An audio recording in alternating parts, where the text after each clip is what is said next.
Le vote du peuple suisse a eu un retentissement planétaire. Aujourd'hui, le Conseil des droits de l'homme de l'ONU condamne le principe. La Chine, Cuba, plusieurs pays africains et les pays arabes ont formé une majorité. Yves Maga, Yves Dubois.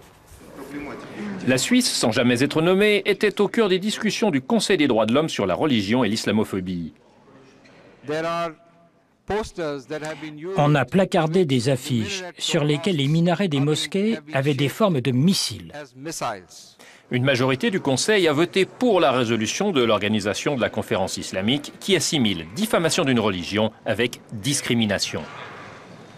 Tout le monde sait effectivement que c'est la Suisse qui est concernée, puisque c'est la Suisse qui a adopté une initiative visant à bannir la construction de minarets. Par cette résolution, nous espérons aussi pouvoir vous aider à résoudre cette question parce que, en fin de compte, elle va à l'encontre des engagements nationaux et internationaux de la Suisse. D'un côté, les pays musulmans, la Russie et la Chine, et de l'autre, les pays occidentaux et latino-américains unis sous le signe de la laïcité. Aujourd'hui, la Suisse est ici un peu le mouton noir de l'ONU. Mais le débat sur la religion dépasse très largement le cadre helvétique de la votation sur les minarets. La question est presque philosophique. Il s'agit de savoir si une religion est ou n'est pas une idéologie comme une autre qu'on peut critiquer, voire tourner en dérision. La Suisse, quelque peu égratignée, est donc restée sur sa ligne de conduite officielle.